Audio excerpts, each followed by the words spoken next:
Welcome to Yahoo Finance Sports Report, a unique look at the business of sports, brought to you by Yahoo Finance and Yahoo Sports. I'm your host, Joe Pompliano, and I'm here to coach you through the financial game. We'll look beyond the headlines, analyze all the latest sports news, the teams, trades, and billion-dollar deals, so you and your portfolio will win big. This week, we're talking about Brazilian soccer superstar Neymar's potential new contract, why Quinn Ewers turned down $8 million, and the Indiana Fever's new WNBA practice facility. I'll also be joined by Buffalo Bills minority owner and former New England Revolution striker Jozy Altidore. Let's huddle up and get right into it. All right, it's time for this week's Pomps Playbook, where I take a look at some of the biggest headlines in sports that you and your portfolio need to know. Let's kick things off by talking about a new international basketball league that is raising $5 billion to compete with the NBA. Now, for those who haven't seen the news, a group of investors, under the advisement of LeBron James's business manager, Maverick Carter, are raising $5 billion to form an international F1-style basketball league. According to Bloomberg, the investor group includes Skype co-founder Jeff Prentice, former Facebook executive Grady Burnett, and the investment group SC Holdings. Now, investment banks UBS and Evercore are leading the capital raise for the investor group, looking to raise the money from institutional investors and sovereign wealth funds, like Saudi Arabia's Public Investment Fund, or PIF. We don't have a ton of the details yet, but the league would include 6 men's and 6 women's teams playing in 8 global markets, with Singapore already tabbed for the league schedule. The group of teams would stay 2 weeks in each city, and the league schedule would resemble Formula One's touring multi-city model. CNBC also reports that the league would offer equity stakes in the business to players, similar to the strategy employed by Live Golf in their quest to dominate the PGA Tour. While many publications have called it an NBA competitor, the league says they are not necessarily trying to compete with the NBA. Instead, this new $5 billion league wants to be a globally recognized alternative, perhaps playing a shorter calendar during the NBA offseason. And while Maverick Carter may be involved, it's important to note that LeBron James is not, at least not yet. Next up, I want to discuss Neymar's potential move to Major League Soccer. Soccer superstar Neymar will officially be leaving the Saudi Pro League after signing a $100 million annual contract with club Al Hilal. Neymar has only played in 7 games since transferring to Al Hilal from Paris Saint-Germain, but he injured his hamstring in November and is no longer playing at a high level, so the Saudi Pro League is evaluating its options. It's sort of a weird situation because Neymar has hinted that he doesn't want to be there anymore, and Al Hilal clearly overpaid for him given his injuries. However, Al Hilal can't just terminate Neymar's contract because they would still owe him the $62 million remaining on the deal in one lump sum payment. This is why Neymar will likely be loaned out to another club for the remainder of his Al Hilal contract, which is set to end this summer. Any team that takes Neymar on would then pay some of his salary. According to ESPN, the early favorite is Santos FC, as Neymar wants to return home to the Brazilian club where he started his career. But another interesting angle here to watch is Major League Soccer, as ESPN is also reporting that 3 MLS clubs have expressed interest in signing Neymar, including the Chicago Fire. These 3 MLS clubs plan to travel to Riyadh to recruit Neymar, and while MLS may still be a long shot in this whole thing, it could make financial sense for Neymar too. Neymar is not the same level of player as Lionel Messi, but he would still bring a ton of attention to the American League while also building his brand. This would put Neymar in the same group as a number of other international superstars who have joined MLS toward the end of their career, including David Beckham, Thierry Henry, David Villa, and Zlatan Ibrahimovic. The last topic for today's playbook is Quinn Ewers turning down an $8 million offer to transfer schools, instead deciding to enter the 2025 NFL Draft. Chip Brown of Horns 24/7 reported last week that Texas quarterback Quinn Ewers has turned down an $8 million NIL offer to transfer to another school for his last year of eligibility. The one-year, $8 million offer was massive, considering that Ewers reportedly made around $6 million in NIL earnings during his 3 seasons at Texas. In total, Ewers also earned $1.4 million in NIL dollars from his time at Ohio State when he reclassified during the 2021 recruiting class.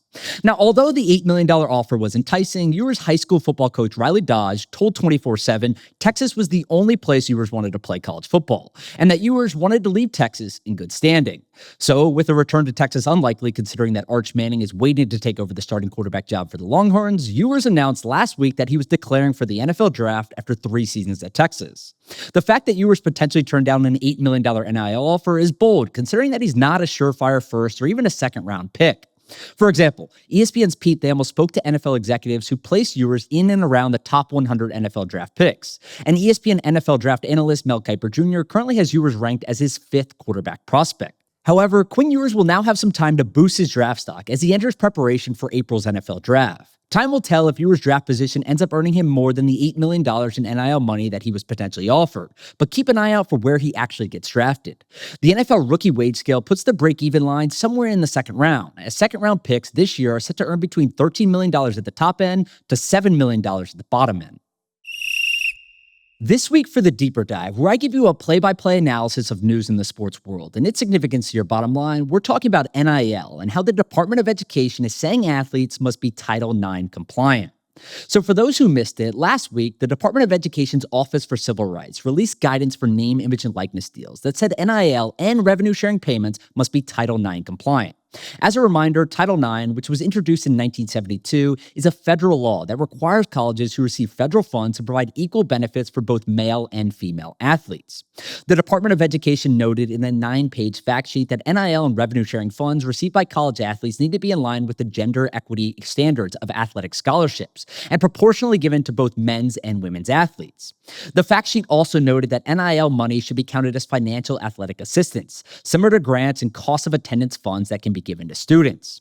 Now, although the NCAA does not allow schools to directly sign NIL deals with athletes, some states in the U.S. do allow for these types of deals. So, given that some schools are allowed to direct NIL deals with athletes, NIL payments could be factored in when determining if schools are given equal athletic opportunities to male and female athletes, under the Department of Education's guidance. The document reads, schools remain responsible for ensuring that they are offering equal athletic opportunities in their athletic programs, including in the NIL context. A school may violate Title IX if the school fails to provide equivalent benefits, opportunities, and treatment in the components of the school's athletic program that relate to NIL activities. The Department of Education also doubled down, saying that schools are also responsible for ensuring that even third-party NIL payments from boosters or collectives don't create unequal opportunities based on sex. If this guidance were to hold true, it would dramatically shift how NIL funds are distributed to college athletes, as massive NIL deals have favored men's football and basketball athletes since NIL started in July 2021. As Yahoo Sports senior college football reporter Ross Dellinger notes, most power schools are planning to give out over 80% of their revenue-sharing money, which is projected to start this coming July 1st as a result of the House vs. NCAA settlement, to men's football and basketball programs. As a reminder, the House vs. NCAA settlement agreement currently permits schools to share about $20.5 million in revenue with all athletes in every sport each year as a de facto salary cap for college athletics. Most schools are determining their revenue-sharing structure based on the revenue generated by each sport they offer. These payment structures heavily favor men's football and basketball players for the $20.5 million in revenue sharing and would violate Title IX under the guidance recently released by the Department of Education's Office for Civil Rights. However, it's critical to note that this guidance was done in the last days of administration under President Joe Biden and could be altered or removed under President Donald Trump. And at the end of the day, the 9-page fact sheet from the Department of Education's Office for Civil Rights is simply guidance and not a regulation. Either way, schools are now working to determine how this guidance could potentially impact their revenue-sharing plans, especially as many athletes, hundreds, if not thousands, according to Yahoo Sports' Ross Dellinger, have signed revenue-sharing agreements with schools already. The deadline for objections in the House vs. NCAA settlement is a little less than 2 weeks. In addition to the start of revenue-sharing payments, though, the settlement would also see former NCAA athletes, primarily men's football and basketball players, receive almost $2.8 billion in back damages. However, NCAA President Charlie Baker does not think that the Department of Education's guidance will affect the settlement's timeline. We've made it to the one-on-one, a conversation where I get to break down news and sports with a key player in the industry. This week, I'm joined by Buffalo Bills minority owner and former U.S. men's national team player, Jozy Altidore. Jozy, thanks so much for joining us. How are you? I'm great, Joe. Thanks so much for having me. Of course. I'd love to start with the obvious. You had some recent news pop up that you bought a minority stake in the Buffalo Bills, an NFL team. Tell me why the Buffalo Bills specifically, and then I'd love to hear more about the thesis behind why the NFL itself is a good investment. Yeah, so the Buffalo Bills, how it came about was obviously I had spent a number of years playing in Toronto, and there's a closeness to Toronto and Buffalo, obviously in distance, but also everybody in Toronto is a fan of the Buffalo Bills. So it's actually quite fitting that it happened the way it did. And a little bit about the process and kind of how it got started was I initially had put put a team together to try and make a bid for Real Salt Lake back in 2018. Obviously, knowing as a current player, it would have been difficult to close a transaction like that, but it intrigued me. And so I took it upon as a learning experience and literally went through the entire process of diligence and raising capital. And in that process, I had met somebody from the NFL, and they had expressed what the NFL was looking to do in the future in terms of onboarding new LPs and adding more diversity. And so I thought about the opportunity, and obviously the NFL is the creme de la creme in terms of sports investing at the moment. So I took the opportunity with both hands, and I'm extremely proud and honored to be a part of such a world-class organization. Yeah, well, it seems like a good time to be investing in the NFL, but specifically the Buffalo Bills. If you think about the roster itself, you obviously have a great quarterback and you're making deep runs into the playoffs, but you also have a stadium coming up, right? Which is going to be a huge part of the team's business going forward. Absolutely. Timing's great. And, like more better than anybody else in sports, it's all about the process. And the building blocks have been put together to have a culmination of hopefully some fantastic moments in Buffalo. And, the boys have had a great season, and we hope it continues. It seems like we're seeing a little bit more of this maybe than we have in the past. And by this, I mean athlete ownership in sports, right? Growing up, I'm sure maybe you did, but a lot of athletes, when they grow up, they don't necessarily believe that they can be owners of professional sports teams, right? They see themselves as athletes first, and then eventually maybe an opportunity comes up to own smaller pieces or things like that. Why do you think it's happening more now, and now is the right time for that to be happening?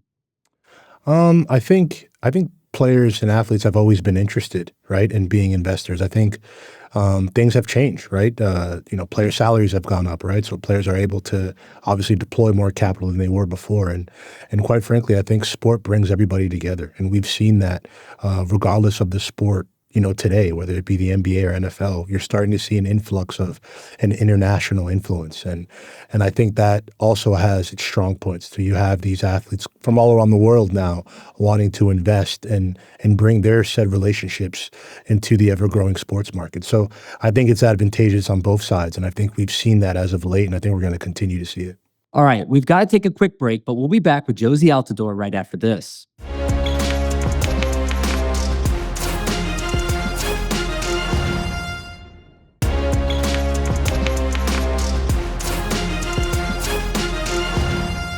Welcome back to Yahoo Finance Sports Report. I'm your host, Joe Pompliano. I'm here with Jozy Altidore.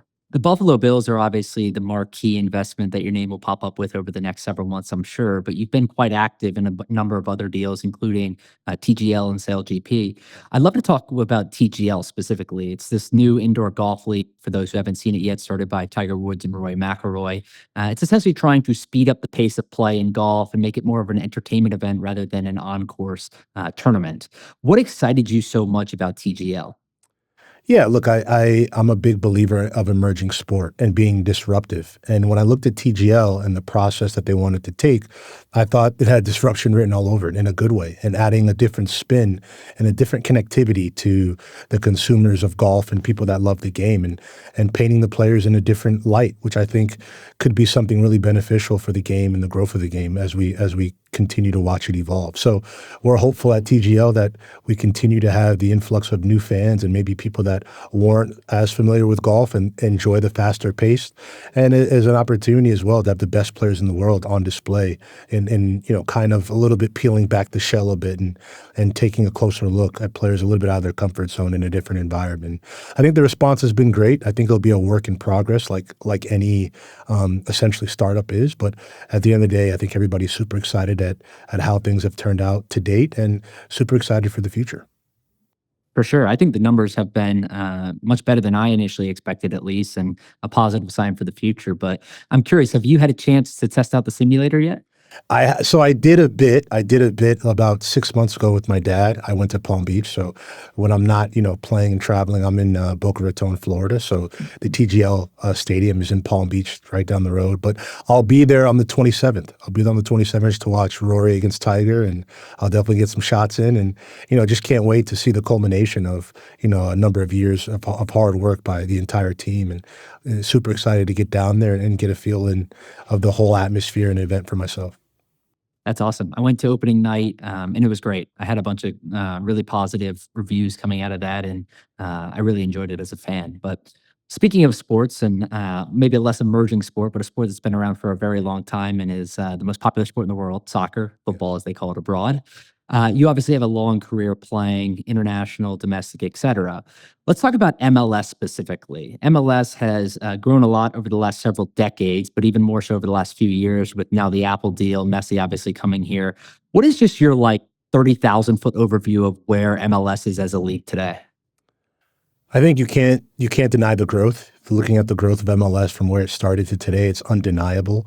I think the challenge will be to continue evolving, iterating, and making sure that the league's able to think on its feet, for lack of a better term. I think you've seen in the NBA, right?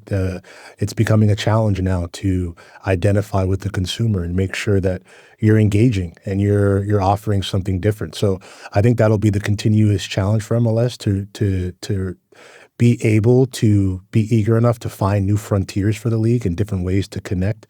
And it's been a challenge for most sports league except the NFL. They've been a machine in terms of making sure their revenue and creating new revenue and continue to do this. So that'll be the challenge for MLS. Messi's been a big help, but it'll be a collective challenge for everybody to continue to be innovative and continue to draw interest to consumers. I know you mentioned Real Salt Lake is kind of spurning some of your interest in athlete investment in general, but if another MLS opportunity was to come up, would you be interested? Absolutely. With how things have shaken out, probably a bit different in terms of what most people would think being a soccer player. But, soccer is, the creme de la creme for me. It's at the basis of everything that I do. So ideally in a perfect world, an MLS opportunity would be great. And, we're always looking, we're always probing. And, what better place to have a seat than the world's game?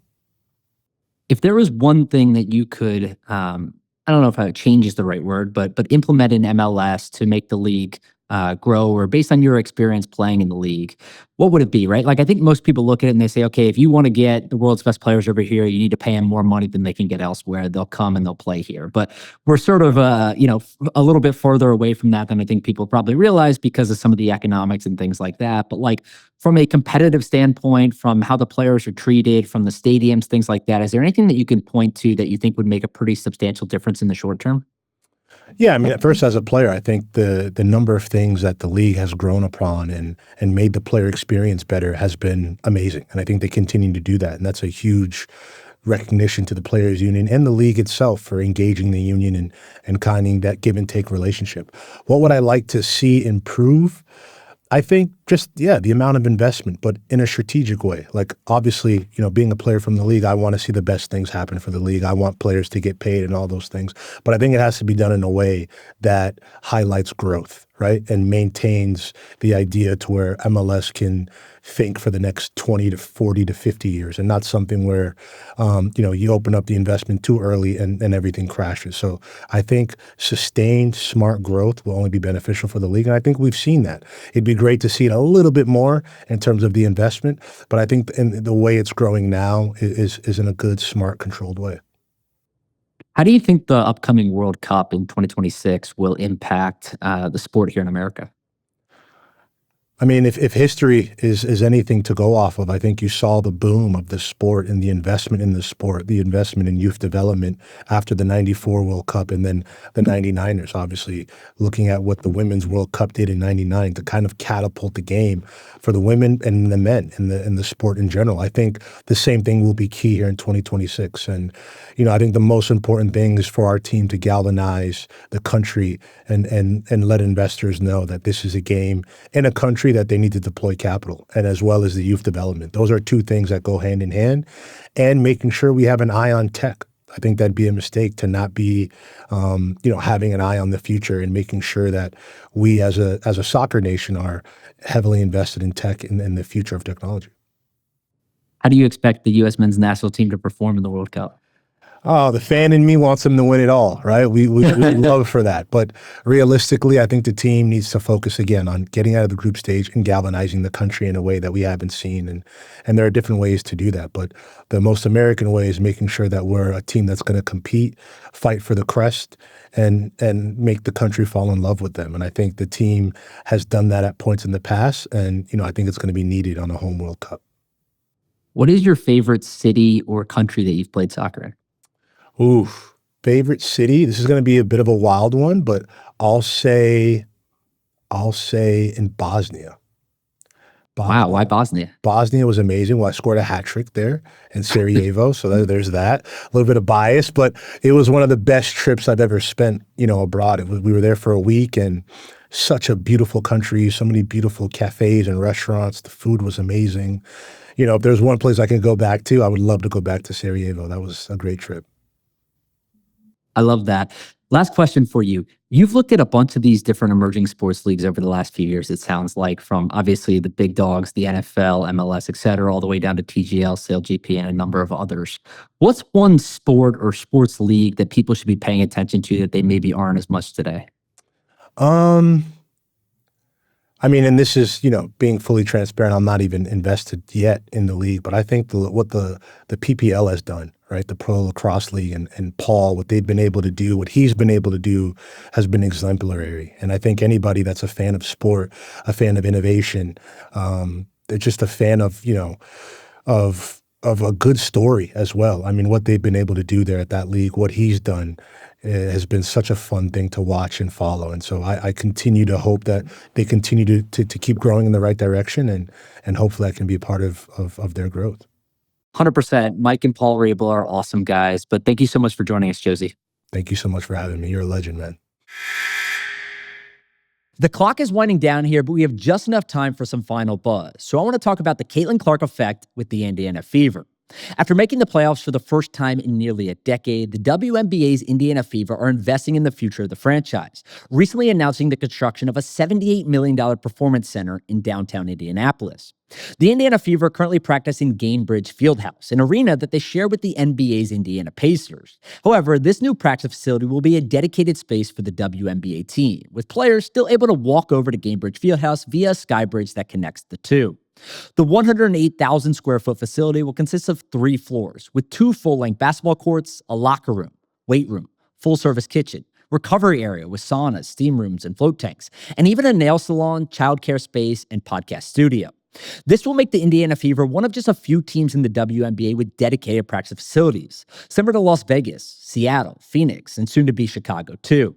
But this is also just another sign that the Caitlin Clark effect is real. A recent report from Dr. Ryan Brewer found that Caitlin Clark was responsible for 26.5% of the WNBA's league-wide activity during the 2024 season, including attendance, merchandise sales, and television ratings. In fact, 1 out of every 6 tickets sold at a WNBA arena can be attributed to Caitlin Clark. She also ranked first in merchandise sales last year, with the WNBA seeing a 500% growth. The Indiana Fever also set a single-season attendance record last year, and Caitlin Clark's regular season games averaged 1.2 million viewers, which was a 200% jump from non-Clark WNBA games. So while Caitlin Clark has meant big business to the Indiana Fever through larger sponsorship deals and merchandise and ticket sales, it's good to see the franchise is investing some of that money back in its own players. We're all out of time, so it's officially game over for this week. Thank you so much to Jozy and for all of you for joining us. Make sure to tune in to Yahoo Finance Sports Reports on Thursdays at 5 p.m. wherever you get your podcasts. I'm your host, Joe Pompliano. See you next time.